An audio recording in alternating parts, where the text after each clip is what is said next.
Assalamualaikum warahmatullahi wabarakatuh. Selamat pagi. Terima kasih tuan-tuan dan puan-puan yang masuk kita punya live pada hari ini. Jadi pada minggu ini kita ada analisis technical versus fundamental. Jadi sebenarnya minggu ni lebih kepada kita nak cerita tentang technical, tapi kita nak buat pandangan sikit lah tentang fundamental. Sebab kita minggu-minggu sebelum ni kita dah ada siri-siri webinar yang hari Sabtu. Kalau tuan-tuan dan puan-puan yang ada ikuti, kita dah ada buat dah beberapa uh, webinar yang berkaitan fundamental, tapi tak ada satu pun yang berkaitan dengan technical. Jadi pada minggu ni kita ada buatlah berkenaan technical supaya kita boleh sedikit sebanyak faham tentang technical tu sendiri. Jadi minggu ni bukan lebih kepada technical tu sendiri yang tentang nak buat chart ke, tentang apa, nak belajar tentang indikator dan sebagainya. Cuma minggu ni kita just nak bersembang lah dengan kita punya abang-abang CFT ataupun Certified Financial Technician, dan dua-dua ni adalah otai daripada BIMSEC sendiri berkenaan technical analysis lah. Jadi minggu ni kita just nak sembang tentang falsafah ataupun apa technical tu sendiri. Jadi minggu ni lebih kepada teori lah. Sebab kadang-kadang kita tengok banyak yang belajar technical analysis ni dia terus straight forward kepada charting tu sendiri, tapi dia tak faham pun technical tu apa. Sebab kadang-kadang, bukan kadang-kadang lah, sebenarnya technical ni dia ada juga rules dia ada falsafah dia sendiri, yang sebenarnya kalau kita tahu barulah kita faham technical tu dia berfungsi macam mana. Dia bukan semata-mata chat tu semata-mata, ada benda yang kita kena faham. Maknanya misalnya market discount everything, market move in trend, benda-benda ni sebenarnya kalau kita faham ni barulah technical tu sendiri make sense. Barulah kita boleh buat trading plan kita, kita boleh buat kita punya kita boleh susun kita punya strategi indikator tu lebih kata lebih tepat lah. Kalau tak ada benda ni, sebenarnya kita just sebenarnya lebih kepada melulu, just ikut-ikut je. Okey, jadi tanpa melengahkan masa,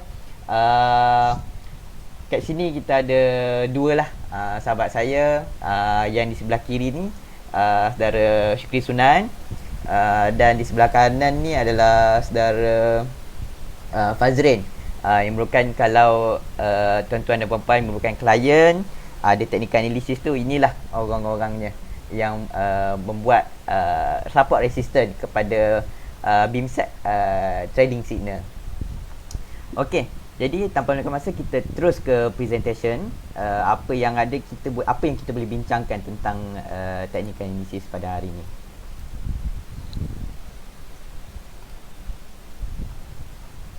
Baiklah, sebelum kita masuk tu, just preview episod yang akan datang. Hari ini kita buat analisis technical versus fundamental.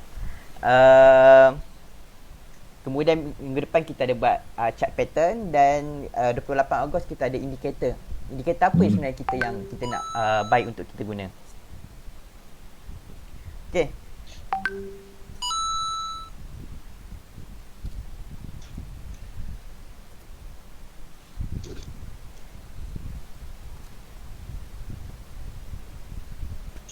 Okey. Analisis technical kalau kita tengok benda ni sebenarnya berkaitan dengan market action ataupun pergerakan saham tu lah, ataupun tindakan saham. Jadi market action ni sendiri kan, kalau dalam bahasa mudah kan, saudara Fazrin bang, apa sebenarnya market action ni? Okey, kalau kita tengok kan, kalau kita market action ni, kita perlukan harga. Kalau kita nak tengok apa market action tu kan, kita tengok daripada harga tu sendiri. Tak kisahlah dalam chart ke ataupun dalam mana-mana, tak ada chart pun, kalau kita tengok harga saja, kita dah tahu dah pergerakan dia macam mana. So dari situ kita tengok, kalau nak mudahkan lagi kita punya pandangan tu, kita kena tengoklah chart. Okay, so kalau dari segi technical ni, kita panggil dia price action. Okay, so kalau so maksudnya technical analysis ni kita nak mengkaji macam mana harga tu bergerak, apa behavior dia. So setiap stock-stock ni dia ada behavior dia, dia ada karakter sendiri. Bukan semua stok sama. So kadang-kadang ada sebab tu, kadang-kadang ada indikator yang tak sesuai, ada kadang-kadang ada pattern yang sesuai. Dia bergantung pada karakter stock tu sendiri. So basically pergerakan ataupun market action tu bergantung pada price action tu sendiri. Macam mana dia bergerak, contoh dia naik maksudnya uptrend. Kalau turun downtrend lah. Macam tu lah. Kurang Okey. Dia basic dia lah. Maksudnya kita lebih tengok kepada semata-mata harga lah. Maksudnya kita tak tengok sangat lah benda-benda lain ni. Benda yang macam noises, news ke apa ke, memang kita betul-betul tengok pada banyak pada price dengan volume je lah. Itu dia punya basic lah. Basic lah. Okay. Basic dia. Sam, kalau kita tengok macam tadi Fazrin dia dah bagi tahu kan, kalau technical analysis ni dia lebih pada kita tengok price dengan volume je. Kan? Jadinya benda-benda lain ni kita tak tengok. Valid tak sebenarnya kalau kita just tengok pada price dengan volume je untuk kita buat analisis technical ni? Sebab kadang-kadang orang kata technical ni tak boleh pakai sangat sebab dia tengok dua benda ni je. Kalau nak tengok betul lagi tepat, kita kena tengok pada economic factor, kena tengok pada news, benda yang menyebabkan harga tu naik, harga tu turun. Tapi cukup ke? Sebab asas analisis teknikal ni dia kata tengok je pada price dengan volume. Kalau umpun interest tu untuk kalau ada futures tengok option lah. Tapi basically kalau yang selain pada future dengan option ni, tengok pada price dengan volume pun, itulah sebenarnya yang boleh menyebabkan harga saham tu boleh turun naik. Nak tengok dia punya movement. Cukup ke? Ya betul. Cukup ya, sebab ini kita akan masuk kepada falsafah di sebalik technical analysis ni, di mana harga pergerakan pasaran telah mengambil kira segala faktor ataupun market action discount everything. Di mana news yang sebelum ni sebelum ni ada news harga dia dah automatic bergerak. Contoh macam ada some good news, ekonomi recover ke, ataupun harga minyak naik ke.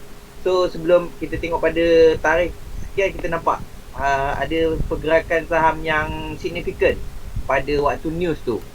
So memang memang dah cukup harga dengan volume, sebab semua news dah diambil kira di dalam pergerakan harga saham tu. Oh, maksudnya benda tu dah memadai lah sebenarnya. Itulah yang membezakan fundamental dengan technical lah.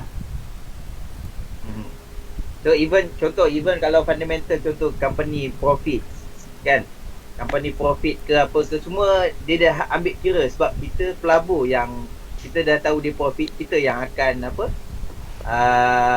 menggerakkan dia. Sebab tu dia dalam falsafah tu market action discount everything. So semua dah di pergerakan tu semua dah diambil kira. Segala news sama ada dalaman ataupun secara luaran. Okey. Intinya benda ni sebenarnya cukup. Secara asas dia tu kan. Secara asas dia, harga tu bergerak. Dia takkan bergerak tanpa sebab. Dia mesti bersebab. Itu je dia punya ni.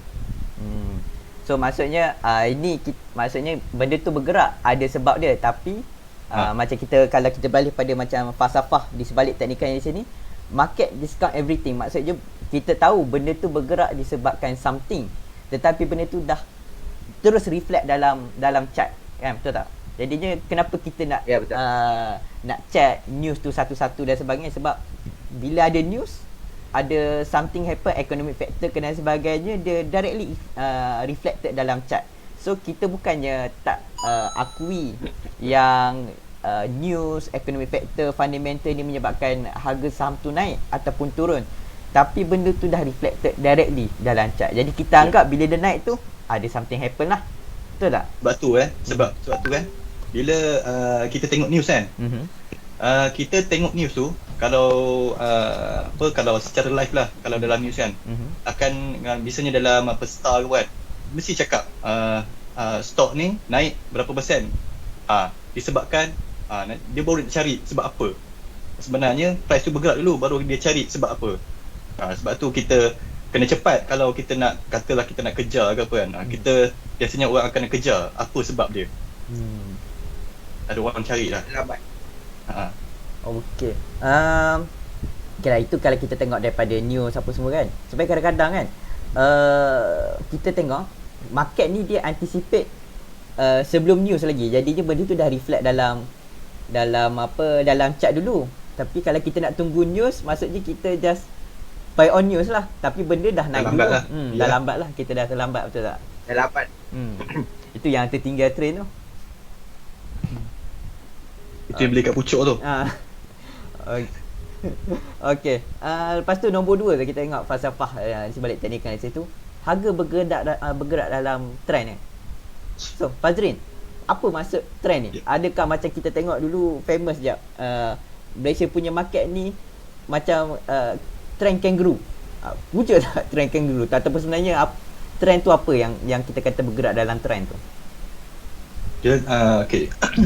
Yang bergerak dalam trend ni dia ada 3 je sebenarnya trend ni. Trend ni sebab ada naik, turun ataupun trend sideways. Yang tak bergerak lah, flat lah.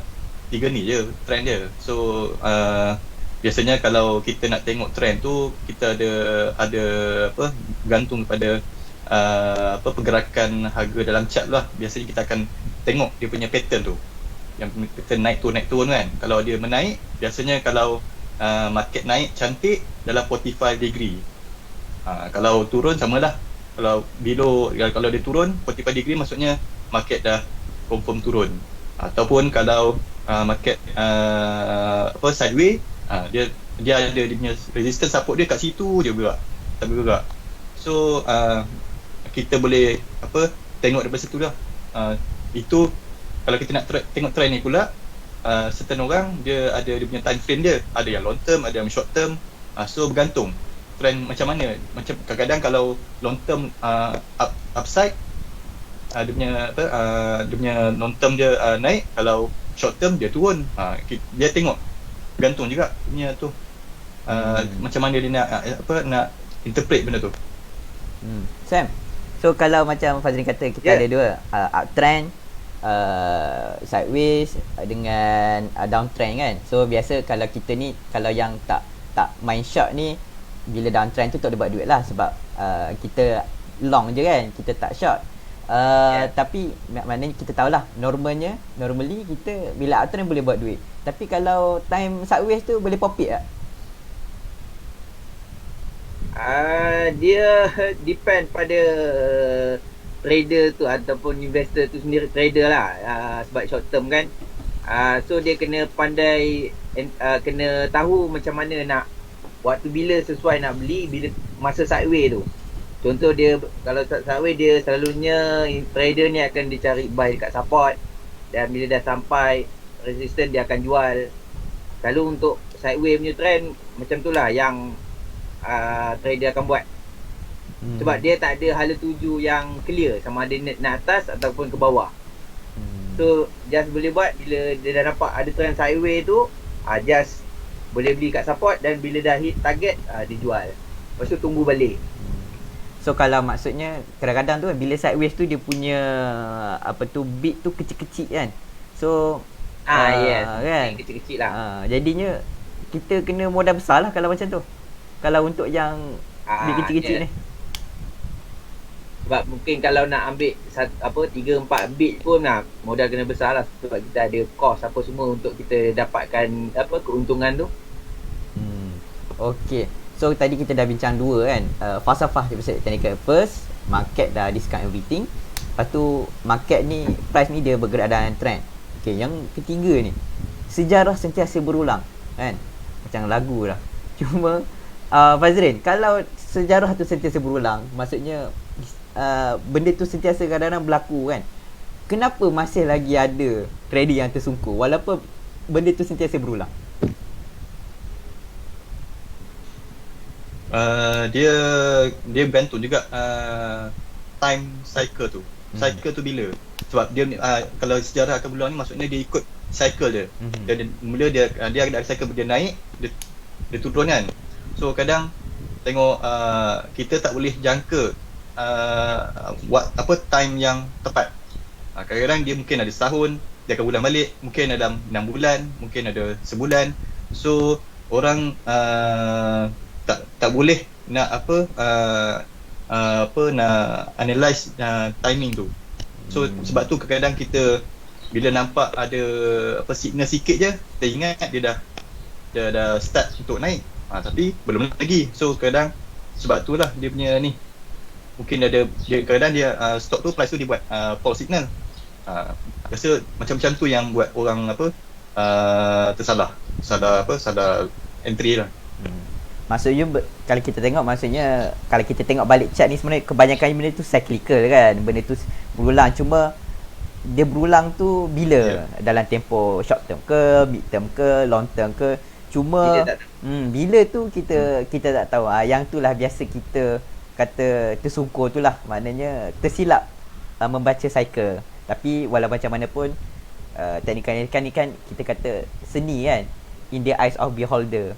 Sebab mungkin kita tengok cycle, mungkin Sam tengok dia punya cycle mungkin 6 bulan, mungkin Fazrul tengok sebenarnya cycle dia setahun kan. Kalau semua tengok benda yang sama, tak jadilah market yang macam sekarang kan. So sejarah yang mungkin berulang ni bolehlah kita kata atas pemerhatian masing-masing. Dan kalau tersungkur pun disebabkan seni membaca chart masing-masing. Betul tak? Ada yang stok yang ni dia setiap tahun dia ada, kita nampak kat mana dia bottom dia, kat mana dia punya peak dia. Ada certain stok ada macam tu, boleh tengok. Tapi kebanyakannya tak ada lah. Cuma kita boleh, mungkin dia lari sikit lah sebulan-bulan, mungkin macam tu lah mostly. Tapi maksud saya yang tak boleh, susah nak tengok tu sebab market Malaysia ni banyak yang manipulate. So susah nak, sebab tu tak nampak pattern tu. Kebanyakan stok tu tak cantik. Oh, maksudnya kalau stok goreng tu kadang-kadang tu chart tu dibuat-buat, bukan disebab market forces lah. So kalau macam tu kita kena beli stok yang mahal je lah untuk mengelakkan manipulasi ni. Kalau nak elak tapi mahal pula. Mahal pula. Tu takkan kita semua nak beli Nestle kan? Okay, tak apa. Kalau macam tu kita go to the next slide. Okay, so fundamentalist ni dia macam kita bincang tadi lah, fundamentalist ni dia study kenapa market tu bergerak, dan technician ni kita study effect dia. Maknanya sebab macam kita kata market dah discount everything kan, maksudnya benda tu dah affect ataupun affected dalam chart. So sebelum kita pergi ke next page ni kan, pada Sam dengan Fazrul ni lah, kita mula dulu dengan Sam lah. Biasa memang fully guna technical analysis ke, ataupun ada masa campur-campur juga, maknanya tengok fundamental untuk certain news ke, ataupun economic factor, kemudian tengok chart untuk entry dengan exit, ataupun ada masa tengok fully fundamental saja. Sam, apa komen? Dia bergantung pada pelabur itu sendiri. Sama ada kalau dia memang untuk short term, memang akan, contoh kalau untuk saya laburan untuk short term, memang fully technical lah. Kita akan cari kat mana buy, kat mana tempat kita nak buy, kat mana kita nak exit. So kalau mid term kepada long term, saya akan lihat dulu kepada fundamental. Fundamental ni maksudnya saya akan tengok company tu macam mana, dia okey ke, dia buat bisnes apa, income apa, net profit dia macam mana, dia buat untung ke tak setiap tahun. So saya akan refer fundamental yang basic je. Then kita akan tengok technical, tengok kat mana nak entry. Lebih technical ni saya gunakan untuk entry lah. Kita akan dapatkan entry yang paling minimum punya risk. So kita akan dapat at least harga yang rendah lah untuk kita memaksimumkan kita punya profit. Itu je lah, itulah yang selalunya saya gunakan. Tapi kalau untuk short term, yes, memang kita akan fully technical lah. Kalau Fazrul macam mana? Kalau yelah, sebab kalau kita intraday trader kan, mana nak sempat tengok fundamental. So sebab tu lagipun fundamental punya data ni semua yang outdated, sebab based pada quarterly result kan, semua data-data semua kan. So benda tu dah lepas. So kalau kita macam intraday ke, ataupun short term ni macam bawah sebulan kan. So kita lebih tengok kepada technical sajalah. Sebab kita nak, sebab market ni dia bergerak, dia tak tengok orang lain lah. Kalau yang bergerak terus, dia takkan tunggu orang lain. So sebab tu penting kalau kita sebagai short term trader ni, kita tengok technical, fokus pada technical saja. Berbanding dengan fundamental ni, kalau kita nak tengok, kalau lah kita nak hold stok tu untuk jangka masa setahun ke 6 bulan ke, sebab apa, dia punya asas dia, sebab kita nak tengok dia performance company tu, dia bagus ke. Sebab bila kita pakai fundamental ni untuk long term, kita nak tengok performance company tu sama ada dia meningkat ke tidak. Itu je, bagus ke tidak untuk kita anticipate masa depan. Itu dia punya basic kita pakai fundamental ni. Kalau tak ada benda tu, kalau ikutkan technical saja, trading macam biasa je, kita guna technical je. Sebab tu kita penting pakai support dan resistance tu. Yang penting. Okey, maksudnya kalau macam kita sebenarnya basically guna fundamental ni, kita sebab kita nak buy the business. Betul tak? Sebab tu kita guna fundamental tu sebab kita nak buy dia punya business. So kita kena tengok dia punya ni lah, ratio apa sebagainya, sebab kita nak invest directly to the business. Kita faham to the business. Tapi kita yang short term, mid term ni, kita bukan nak buy into the business, kita nak in and out. Kita nak yelah take profit je lah. In the end apa pun strategi ni bergantung pada trader masing-masing lah. Dia tak ada orang kata yang paling tepat lah, as long as dia berfungsi dan dia rasa benda tu berguna untuk dia, terpulang lah. So tapi saya setujulah dengan macam Sam, asalkan dia boleh buat duit lah daripada kecil tu. Tapi apa pun macam Fazrin cakap lah, kalau bila dah short term tu tak sempat lah nak tengok fundamental, sebab in the end bukan je dia nak buy into the business, dia nak take profit from the movement of the stock. Okay, so just nak dapatkan gain je daripada gerakan. Itu yang asyik duk tanya, bila nak masuk, bila nak keluar tu. So basically bila dah dalam kepala tanya bila nak masuk, bila nak keluar tu, maksudnya fundamental tak lagi berguna lah, sebab dia bukannya pasal company tu okey tak okey kan.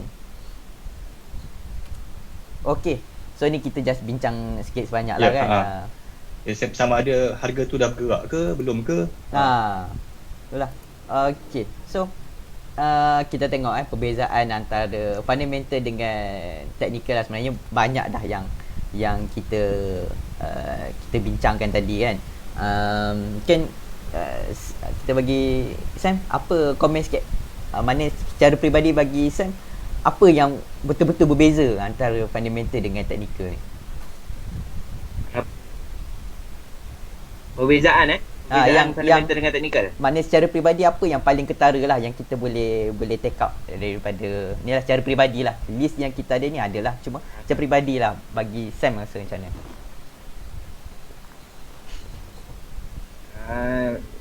Bagi personally, technical ni lebih kepada kita nak entry.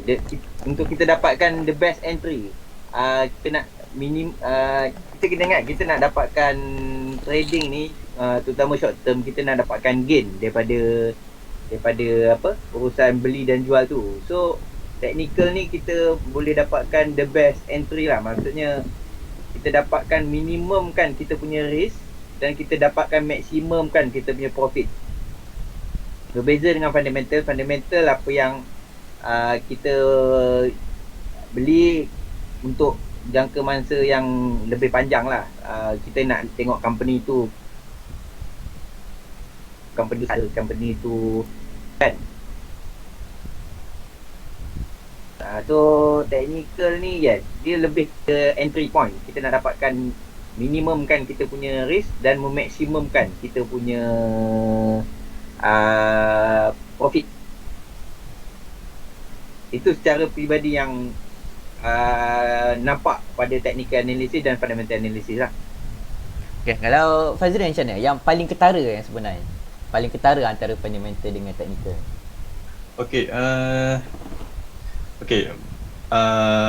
Dia Okay, jenis pelabur ikut fundamental ni. Okay, dia kalau kita tengok fundamental ni dia lebih kepada tengok value company itu sendiri. Okay, so value company ni bergantung tengok dia punya nilai aset, dia punya nilai profit, revenue, sales, tengok dia punya apa dia punya outlook untuk masa depan, growth dia kan, growth company tu macam mana. So bergantung macam mana kita kira, tengok benda ni lah, apa asset, net asset value dia, ratio semualah. So biasanya kalau itu kalau base pada ni lah, fundamental punya trader lah atau fundamental punya investor lah. Dia tengok value tu sendiri. Kalau fundamental ni kita nak kejar apa, tengok apa objektif pelabur tu sendiri. Kalau dia nak kejar dividend, dia kena tengok company punya asset, value. Kalau dari segi situ. Kalau dia nak tengok kalau dia nak gain daripada capital, daripada harga capital gain tu, dia tengok dari segi value lah company. Tapi itu base pada company value. Tapi pergerakan harga ni dia bergantung kepada demand and supply. Okey, kalau company tu sebagus macam mana pun, kalau demand untuk company tu tak ada, dia tak bergerak juga. Kalau tak ada shareholder yang gerakkan ataupun dia nak harga tu naik, tak ada juga. Tak ada orang promote stock market tu pun tak bergerak juga. So dia bergantung pada keseluruhan pelabur tu. Dia macam mana dia nak gerakkan, macam mana dia harga sesuatu stok tu bergerak. Dia bergantung pada demand supply. Kalau kita tengok contoh stok yang senang naik, biasanya dia ada jumlah share, jumlah saham, shareholding, jumlah shareholding yang jumlah share yang sikit. Kalau yang susah nak naik ni, jumlah saham yang banyak. So sebab tu bila kalau kita tengokkan technical analysis ni, kita menganalisa demand and supply tu sendiri. Macam mana siapa yang kuat, siapa yang kuat, sama ada buyer ke. Buyer ni maksudnya buyer yang demand lah. Demand tu sebagai buyer. Kalau supply tu sama macam seller. So dia konsep dia sama, dia macam ekonomik lah. Kalau kita demand tinggi, harga naik, akan naik, menyebabkan harga tu naik. Kalau supply tinggi, menyebabkan harga tu rendah. So sama juga konsep dia dengan technical stock market ni.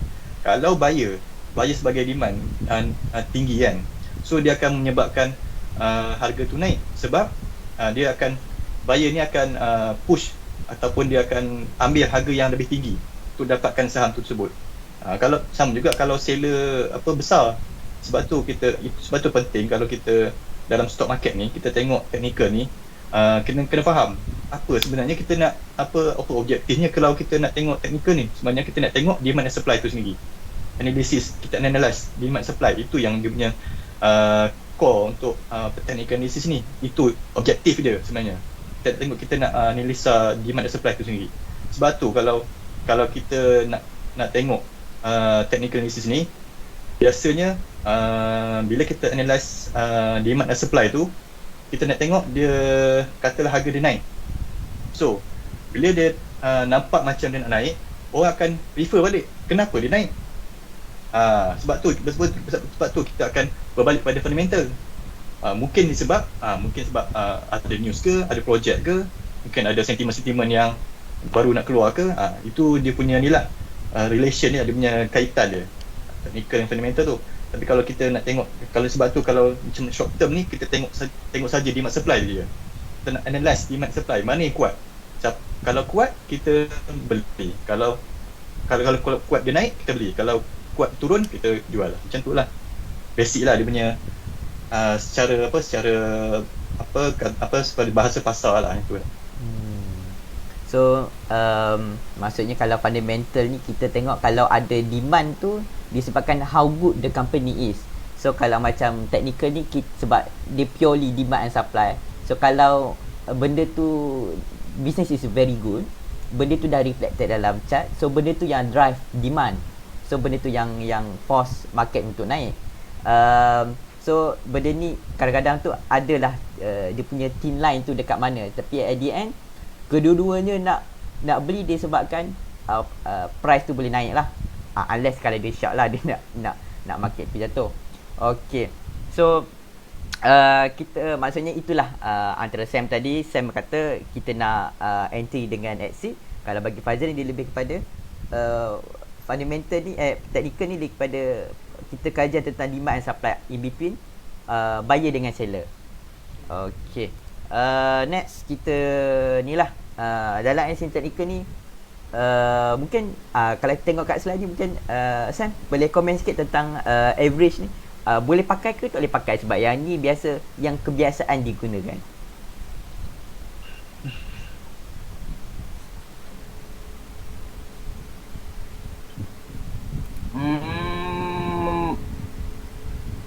Workable ataupun tak workable? Boleh ni lah basically ni yang apa common lah. Apa dia? Yang common ni workable ataupun tak? Yang common pakai yes memang akan yes workable yes. Ni just normal apa just memang apa default memang orang akan pakai lah 50 and 200 days. Tapi depend lah, ada yang suka tukar jadi lower lagi 10 ke 20 ke. Tapi untuk 50 and 200 days ni lebih kepada mid term. Kita nak mid to long term lah. Kita nak nampak pergerakan dia untuk satu jangka masa yang mid term to long term. So kita akan nampak trend dia ke mana. Sebab sekarang ni kita nak detect 50 and 200 days ni lebih kepada kita nak detect dia punya trend. Long term kita nak tahu trend untuk long term apa, downtrend, uptrend ataupun sideways. Then dia akan break lagi kepada lower lagi. Ini macam bawah tu popular movie average 4, 9 and 18 days. Yes. Kita akan rendahkan balik. Kita akan tengoklah yang mana sesuai untuk apa kita pakai. Depend pada trader tu sendiri. Ada yang suka pakai 9, ada yang pakai 18. Tengok kesesuaian. Dia akan, sebab kita setiap trader ni tak sama dia punya apa cara. So dia akan, kita akan try and error lah. Kita tengok maybe dia sesuai pakai 9, dia tahu entry apa semua kat mana, okay, yes. Tapi yang 50 and 200 untuk more to mid to long term, kita nak tahu where the price is going, ke mana harga tu nak pergi. Okay. Fazrin, so kalau macam kita buka kan, mana-mana yang bagi free untuk kita buat chart kan, sebab kadang-kadang tak semua mampu nak, bukan kata mampu, tak semua yang willing untuk bayar apa kata servis untuk yang charting sahabat mahal-mahal ni kan. So kalau kita tengok site-site yang free macam TradingView, Malaysia Stockbiz dan sebagainya, bila kita buka average ni, benda ni default kan macam ni.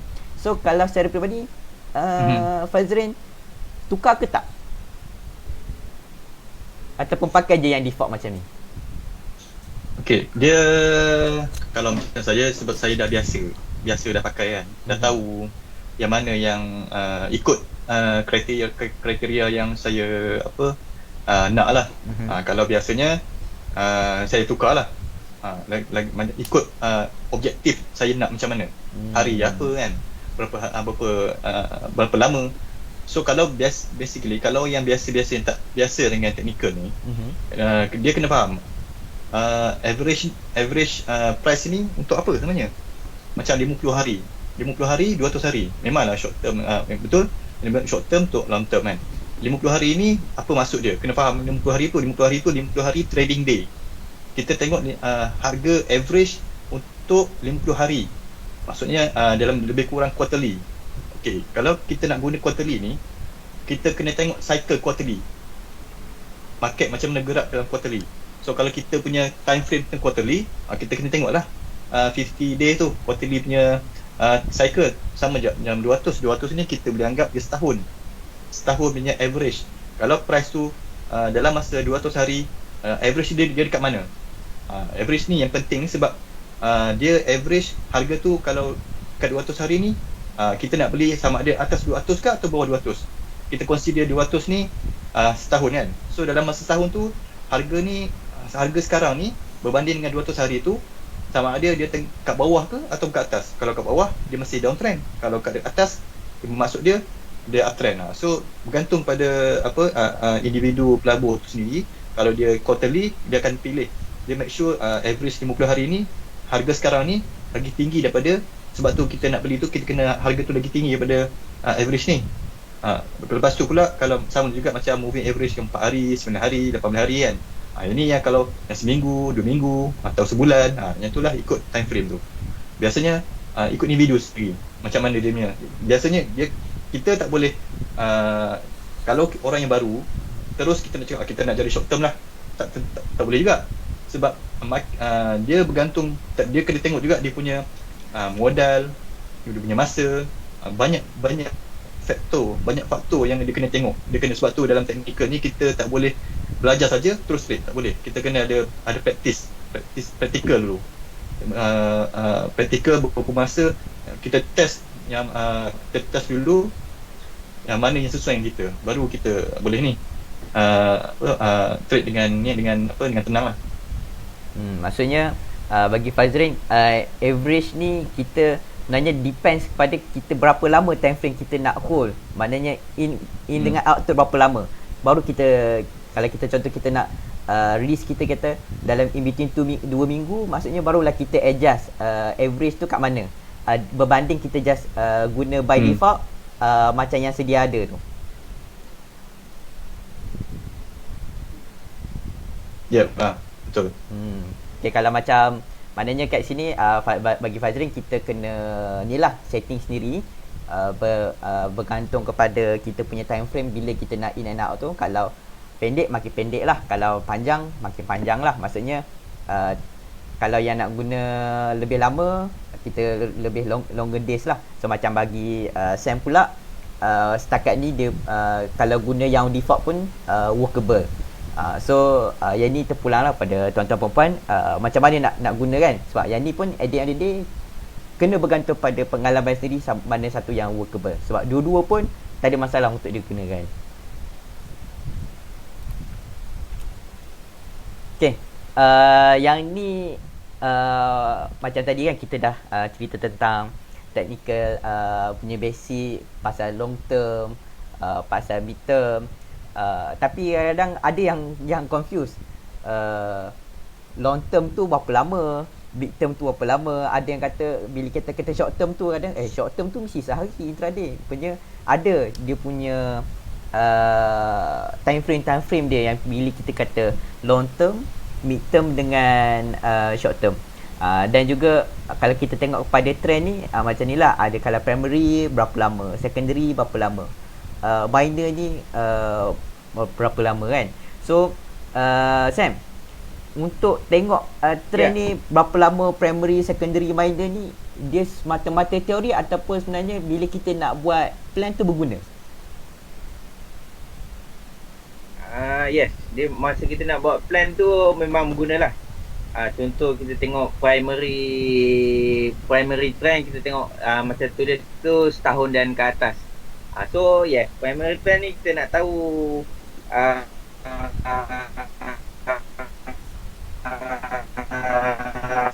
overall trend dah lah.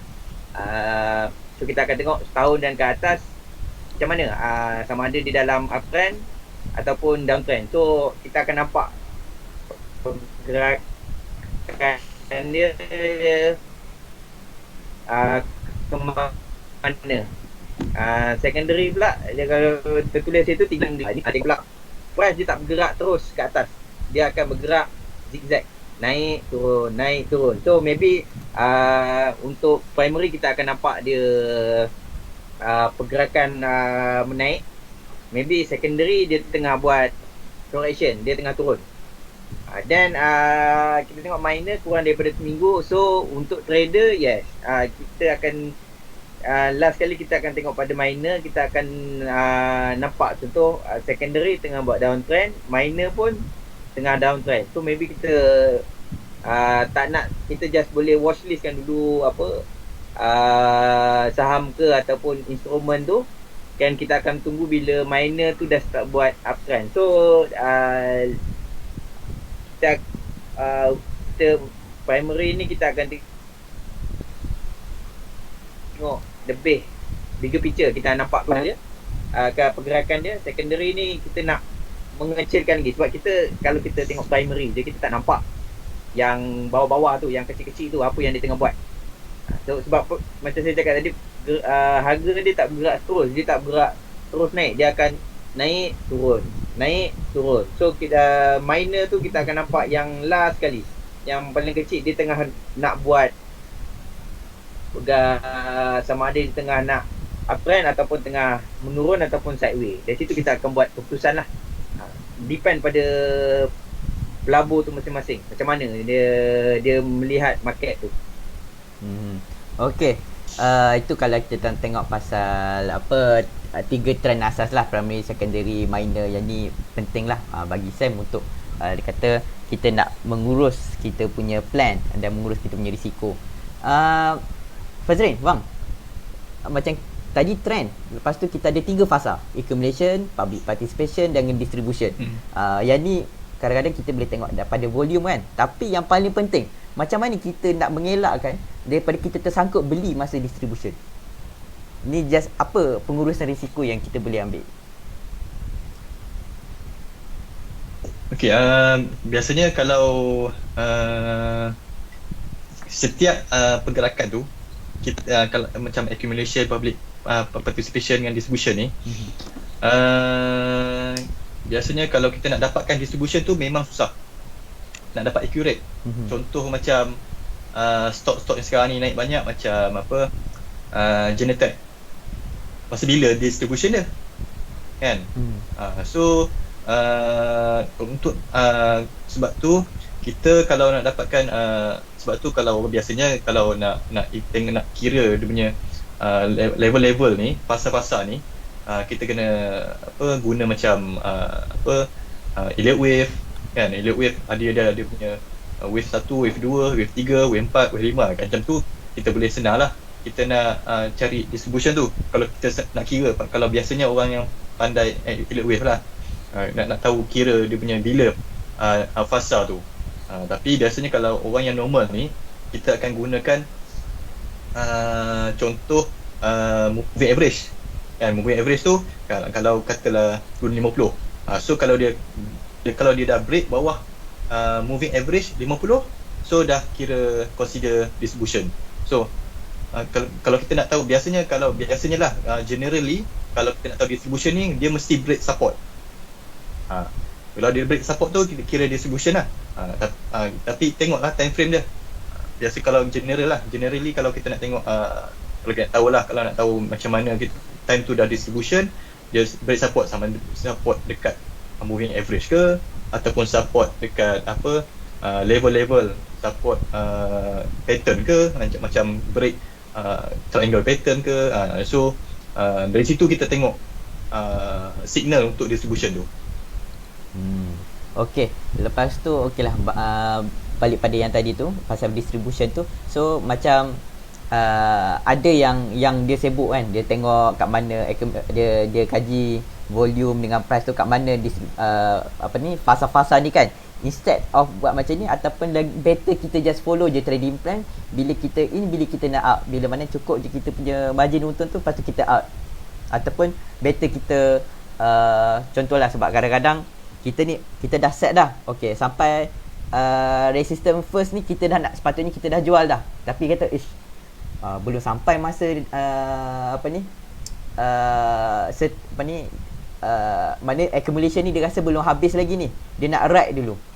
Mana better kita kaji accumulation, public participation dengan distribution ni, ataupun kita stick tu pada trading plan untuk yang baru-baru lah, kita kata untuk yang beginner.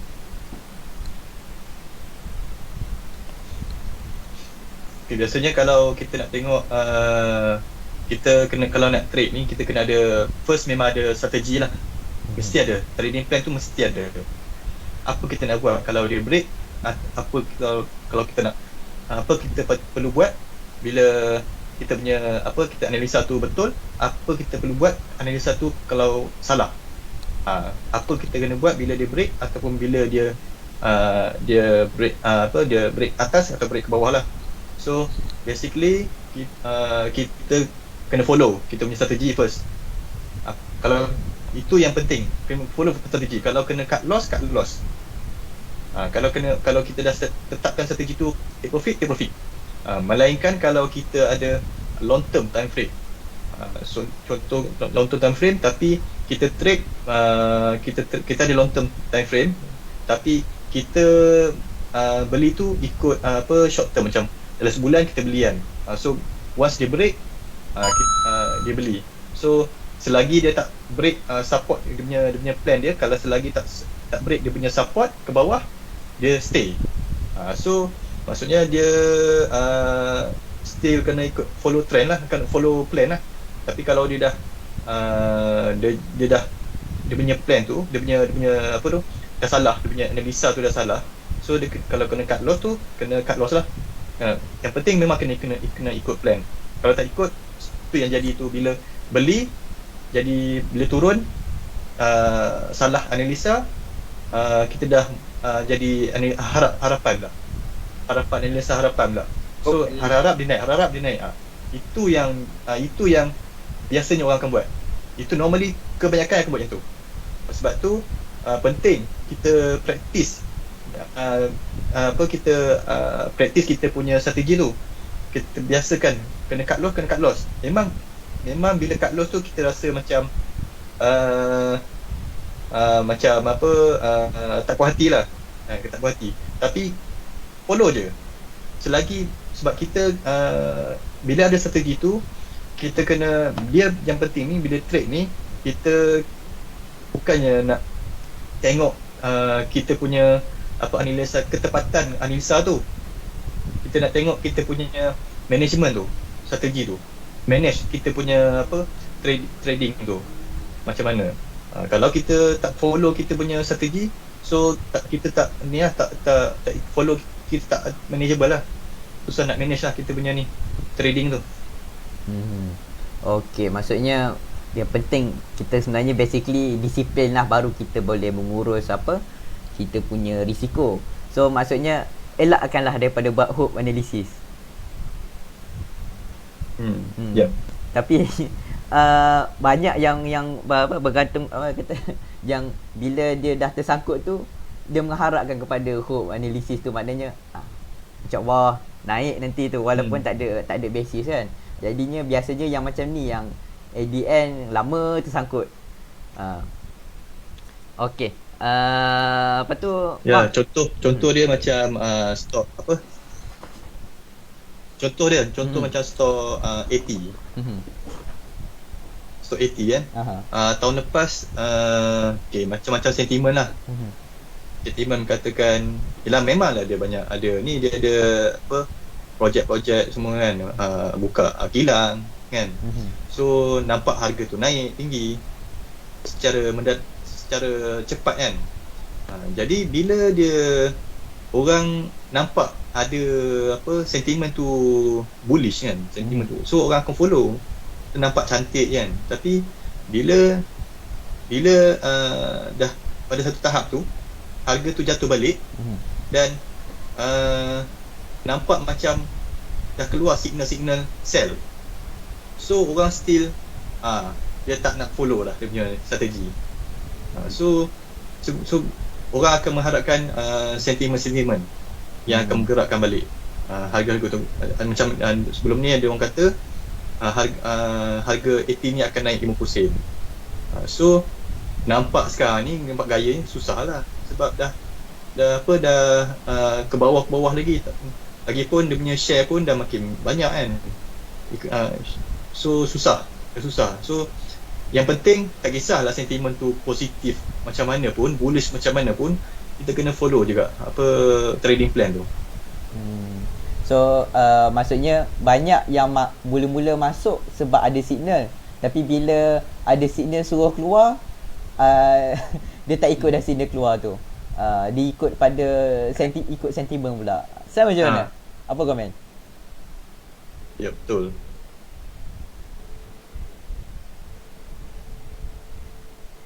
Sam? Ya, apa dia? Apa komen yang pasal Fazrin cakap yang pasal tadi lah, mula-mula masuk ikut signal, tapi bila keluar tak nak ikut signal. Ikut pula kata pasal ni lah, ikut sentimen lah. Maksudnya tak konsisten dia punya strategi tu. Sepatut kalau masuk ikut signal, keluar pun ikut signal lah. Itu yes, perkara biasalah untuk kebanyakannya pelabur. Even pelabur-pelabur yang dah lama pun sama juga. Still ada emosi. Itu lebih kepada emosi lah. Dia tak ada disiplin. Sepatutnya ikutkan plan, yes, dia kena follow lah. Bila dah ada keluar signal jual, ya dia kena jual. Tapi emosi lebih kuat daripada plan dia. So jadinya macam tu lah. Bila dari signal sell, dia tak nak sell, then price drop back, jatuh balik, rugi. So antara salah satu itu normal. Kalau boleh pelabur-pelabur elakkan lah, follow plan tu betul-betul. Okey, sebelum kita beralih kepada benda lain, nak tanyalah pendapat Fazrin dengan Sam. Kenapa ini biasa kadang-kadang orang akan tanya macam ni. Kenapa bila saya tak masuk dia naik, bila saya masuk je dia jatuh? Itu mungkin ya, strategi yang dipakai tu mungkin tak kena. Maksudnya dia kena keep testing lagi lah dia punya strategi dia tu, ataupun lebih kepada emosi dia punya. Selalunya dia benda tu kejar harga lah. Dia tak ada plan, dia just kejar harga. Sebab tu bila dia masuk saham tu jatuh. Tapi bila sepatutnya strategi dia buy waktu sekian-sekian, dia tak follow. Sebab dia nampak saham yang lain tu lebih dah tengah naik. Dia istilah benda tengah naik ni, kita pun akan hype, akan ni boleh naik lagi ni, boleh lebih lagi. So dia masuk jatuh. Tapi bila dia jual, naik. Tu kena review balik dia punya strategi dia. Kena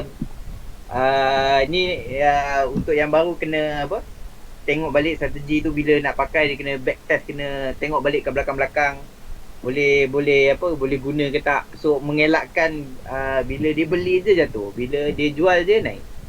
Okay, Wang, Fazrin, macam mana? Apa komen bila banyak trader-trader baru cakap macam ni? Saya ni bila masuk je jatuh, bila saya nak keluar je, dah keluar tu barulah nak naik. Geram saya. Apa komen?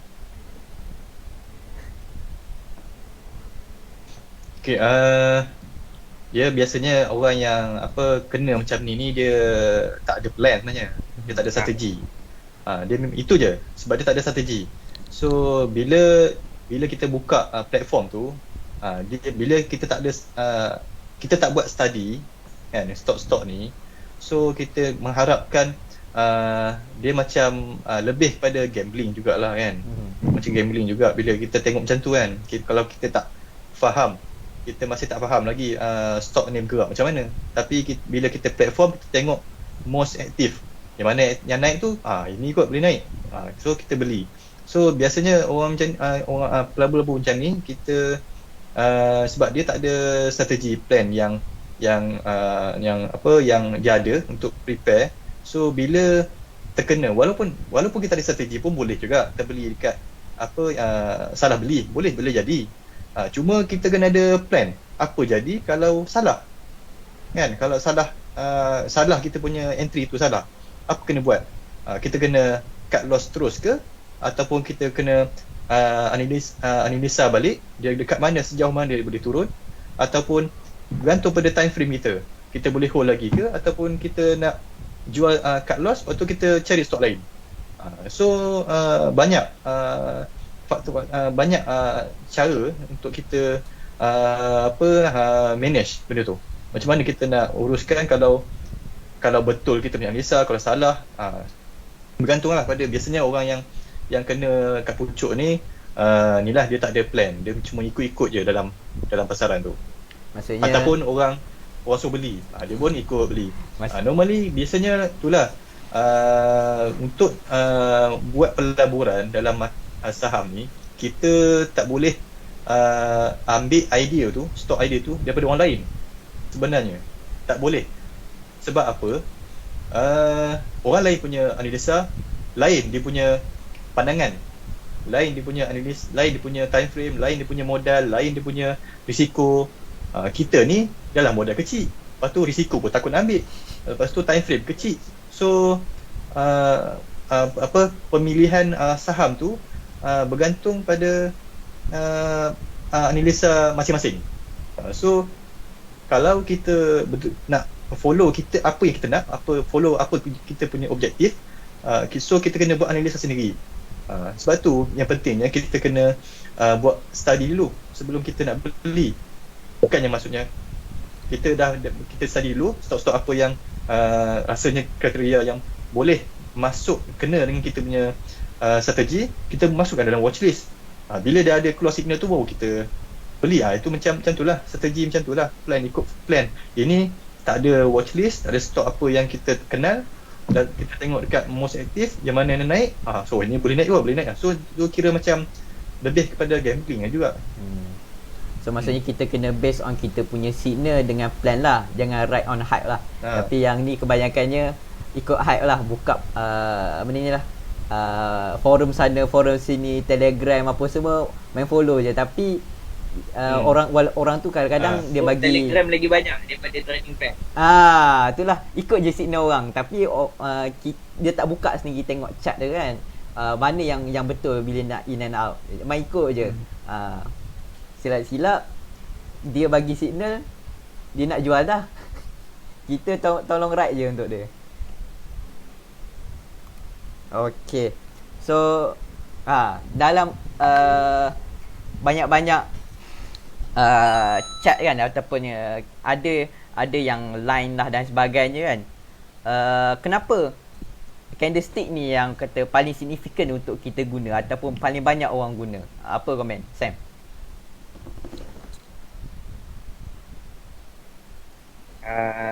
Candlestick, yes. Memang most of the time kita tengok apa-apa instrumen ni general dan apa-apa instrumen pun akan menggunakan candlestick, di mana candlestick ni kita boleh nampak contoh kalau time frame daily, kita boleh nampak satu candlestick tu kita nampak lowest harga dia berapa, close dia berapa, open dia berapa, high dia berapa, low dia berapa, kita boleh nampak semua. Contoh time frame daily, kita nampak satu candle tu, kita nampak pergerakan sehari dia. So bila kita gabungkan contoh dah yang lama lah, contoh setahun punya candle so kita akan nampak dia punya price movement dengan lebih detail lah. Kita boleh nampak ada signal dia ke apa semua, memang kita akan nampak dekat candlestick ni. Dia gabungan lah, bukan satu je. Dia kena ada banyak lah. Kita akan lihat movement dia nak ke mana apa semua. Yes, memang most of the investor ke trader memang pakai candlestick lah untuk trading, investing semua. Bagi Fazrin, kenapa benariknya candlestick ni compare tu yang lain? Ataupun dia lagi mudah nak nampak ke sebab dia ada warna ke? Yelah, banyak yang guna candlestick kan, compare tu yang sebenarnya ada. Candlestick ni dia sebenarnya dia candlestick chart ni sebab apa orang selalu guna, sebab dia mudah. Semua info ada kat situ. Dia ada high, dia ada low, close, dia ada highest, dia ada lowest. So mudah kita nak kita tak perlulah nak cari berapa hari dah. So dalam kita guna candlestick ni, kita tahu dah yang hari ni ke, atau weekly ni candle ke, atau daily candle ke, ataupun lower lagi ke, tak kisah lah kan. Kita boleh nampak dah kat mana dia highest dia, dekat mana punya lowest dia, bila dia close, harga berapa dia close. Kalau hijau tu kita boleh nampak dia naik, kalau merah tu kita nampak dia turun. So biasanya orang guna candlestick ni sebab dia mudah, banyak info kat situ. So cepatlah kalau kita nak buat decision kan. Kalau kita nak buat decision beli jual tu, kita tengok candle pattern je, Maksudnya ada bullish ke, kita beli. Kalau ada bearish, kita jual. Macam itulah. Biasanya ada orang juga guna naked chart. Maksudnya naked candlestick ni. Yelah. Dia maksudnya maklumat tu lengkap lah. Ada open, close, high, low semualah kan. Kalau compare kadang tu ada yang nampak close price je. Jadinya maklumat lain tu tak ada. Jadi lagi senang lah untuk kita buat decision dan senang nak tengok lah. Okay. Macam ni lah. Kalau kita tengok pada chart tu, kalau bullish candle, bearish candle ni, kita tahu dah pada badan dia tu sendiri, kita dah ada banyak maklumat yang kita boleh dapatkan. So Sam, kalau yang basic candlestick pattern ni biasanya menjadi ataupun kena tipu?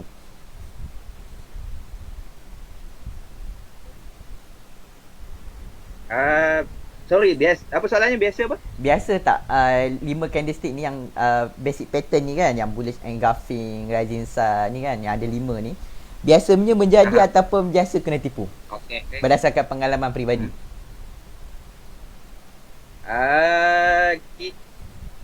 Dia tengok kat mana ia berlaku. Dia bukannya ni contoh lah, sebagai contoh lah sebab candlestick pattern ni dia ada macam-macam. Ni salah satu contoh. Contoh kita tengok contoh bullish engulfing tu. Kita tengok dia berlaku kat mana. Dia tak semestinya 100% akan tepat akan naik. Contoh kalau contoh bullish engulfing tu berlaku pada support, so possibility dia akan continue untuk naik adalah maybe dalam 70 to 80%. Jadi kita tak boleh jamin 100% dia akan naik, sebab kita pun tak tahu movement dia macam mana. Tapi at least candlestick pattern ni dia membantu kita, pelabur ataupun trader, untuk tahu setup dia. Okay, kat sini boleh buy, then dia akan tahu okay kat mana pula kita nak keluar kalau tak jadi. So dia apa-apa dia akan kena ada plan juga.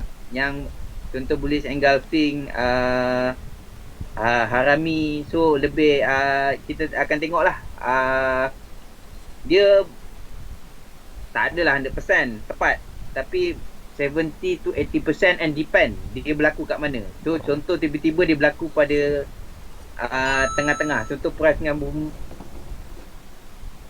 daripada support, dia jatuh dekat pertengahan tu, maybe possibility dia nak naik lagi rendah ke macam mana, depend. Saya tak cakap dia 100% akan menjadi lah. Dia 60-70% lah akan menjadi.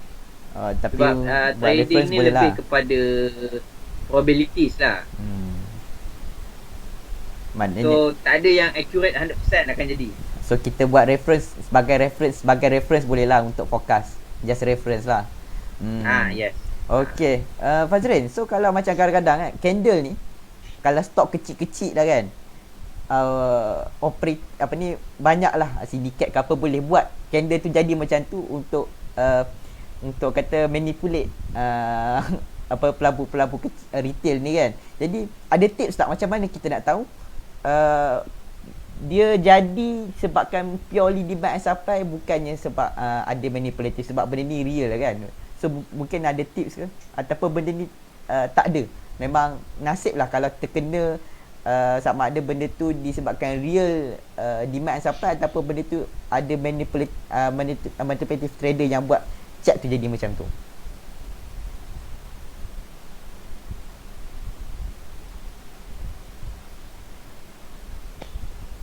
Okay, sebenarnya candlestick pattern ni memang ada nampak kan nama-nama macam-macam nama kan, bullish engulfing, rising sun semua ni. Sebenarnya kalau kita sebagai trader ni, kita tak perlu hafal pun nama-nama ni. Yang pentingnya kita kena faham konsep kenapa dia jadi macam tu kan, macam mana candle tu boleh jadi bentuk macam tu. Sebab apa? Dia berbalik pada demand and supply tu lah. Demand and supply tu sendiri, itu buying and seller tu. Sebab tu kita kena faham market ni, pasal demand and supply ni. Macam contoh bullish engulfing, mula merah, lepas tu hijau. So maksudnya merah ni seller lagi strong pada buyer. So bila kemudian hari tu hijau, maksudnya buyer dah kembali, dah masuk balik ke market, dah lebih strong. So bermaksud buyer dah masuk, so boleh ada, sebab tu jadi bullish. Sebab tu kita consider dia sebagai lepas ni kita expect lepas ni dia akan naik lagi. Sebab kalau kita tengokkan candle, buyer lebih kuat daripada seller. Sama juga macam bearish graphic sama juga. Ada hijau, ada merah. So merah ni seller lagi kuat daripada buyer. So the next candle tu kita boleh expect dia akan turun lagi. So benda-benda macam ni kita dia tak semestinya pattern ni janji kita faham konsep siapa yang lebih kuat, buyer ke ataupun seller yang lagi kuat. Kalau dari situ kita boleh faham konsep demand and supply ni, so tak kisah pattern macam mana pun kita boleh tahu dah the next move tu siapa kita nak boleh entry ke ataupun tidak boleh entry. Tentu je. So kalau let's say macam soalan saya tadi, benda ni kadang-kadang kalau stok kecil-kecil, benda ni boleh manipulate juga kan? Boleh tak kalau ada tak macam tips ke kita nak bezakan benda tu purely demand and supply ataupun benda tu being manipulate by certain party?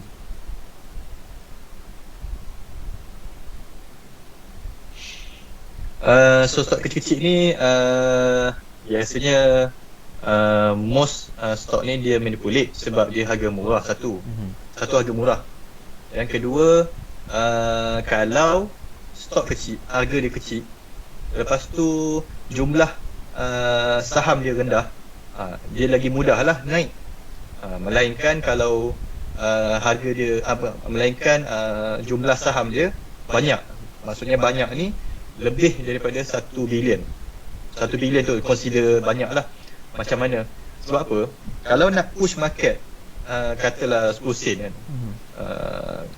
kalau nak push katalah 10 sen, dia kena perlukan lebih banyak modal untuk yang saham-saham yang ada jumlah saham yang banyak ni.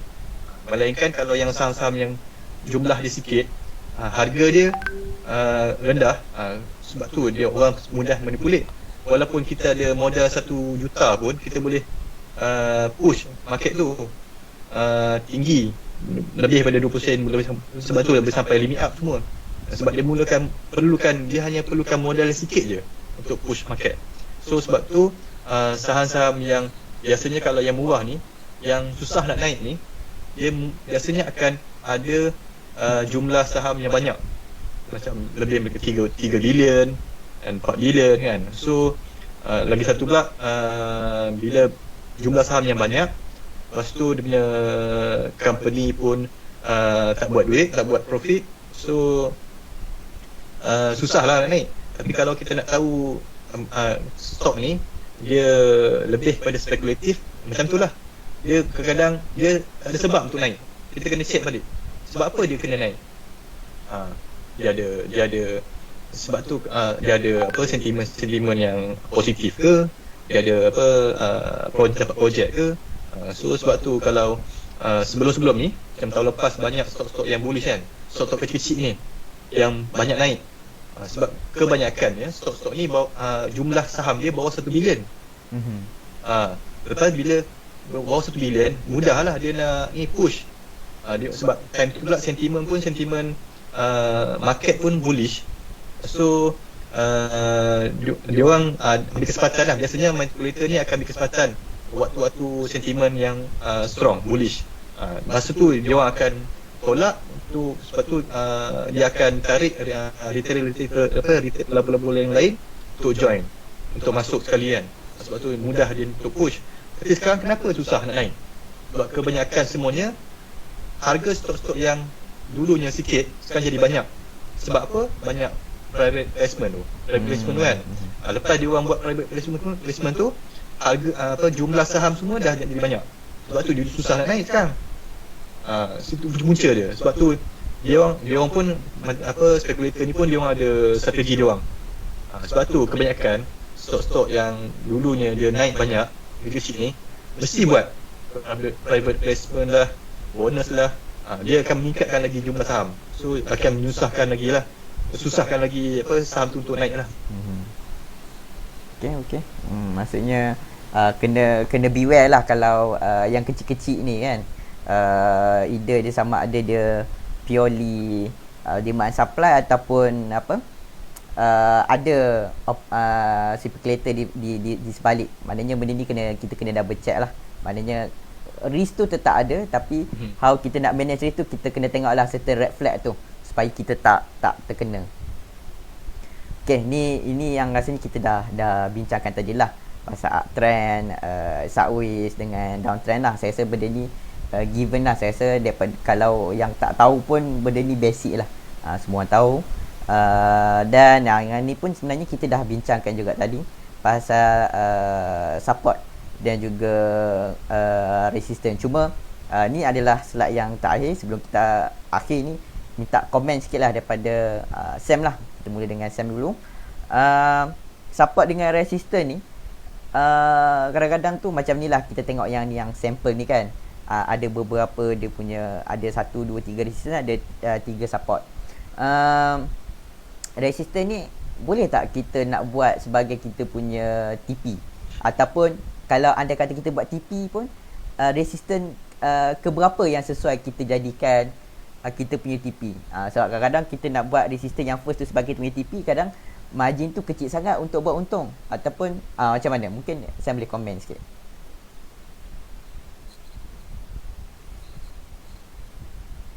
Okey, ini kalau itu dah go deeper lah kan. Okey, yes, kita boleh buat je resistance tu sebagai kita punya TP. Di mana kita entry, sebab kita dah tahu resistance tu adalah kita panggil halangan.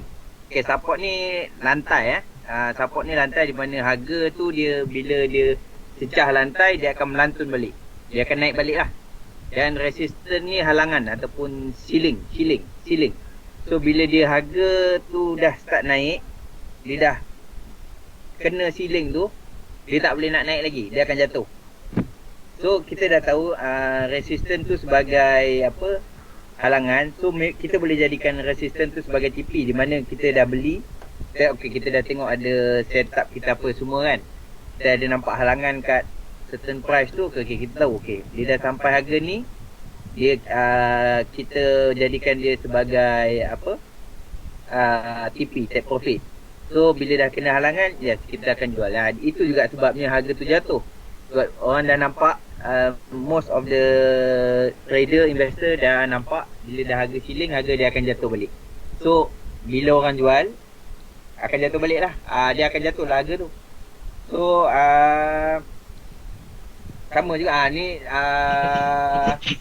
itulah antara salah satu apa cara kita nak guna support dan resistance yang kita boleh pakai lah. Tapi dia macam-macam lagi, ada buy on breakout apa, itu kita kalau kita dah go on deeper lah. Ni just on the surface, kita nak nampakkan support dan resistance tu. Okay, yang deeper tu kita insyaAllah akan maksudnya webinar yang akan datang lah.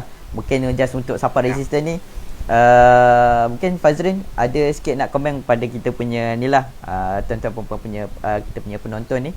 Apa secara basicnya support resistance ni boleh tak kita gunakan sebagai kita punya TP dengan untuk kita punya apa, untuk cut loss, just in a simple way lah. Okay, sebenarnya cara yang paling mudah kita nak buat TP dengan apa, TP dengan entry, kita guna resistance dan support ni. Paling mudah dan paling reliable lah. Sebab apa? Okay, sebelum kita buat TP tu kat resistance ke, entry level tu dekat support ke, cut loss tu bawah support ke, kita kena faham resistance tu apa, support tu apa, sebab apa dia jadi TP kat situ, sebab apa jadi support, sebab apa dia jadi apa, kita kena cut loss dekat support tu, kenapa? Contoh kalau resistance, kenapa kita letak TP dekat resistance?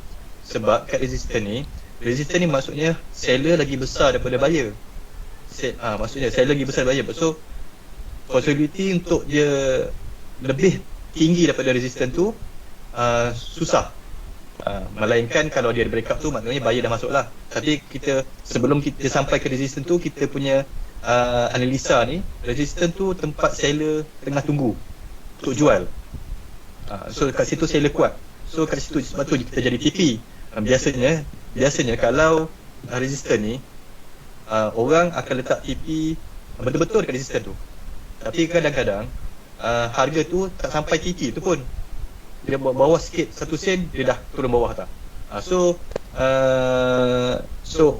Orang biasanya orang macam ni dia dah tahu dah resistance tu susah nak sampai, tapi dia akan sampai jugalah. Kadang-kadang dia sampai kalau ada buyer lain lah yang strong. Sama juga macam support. Kenapa kita kena cut loss kat support? Support ni maksudnya buyer lagi kuat daripada seller.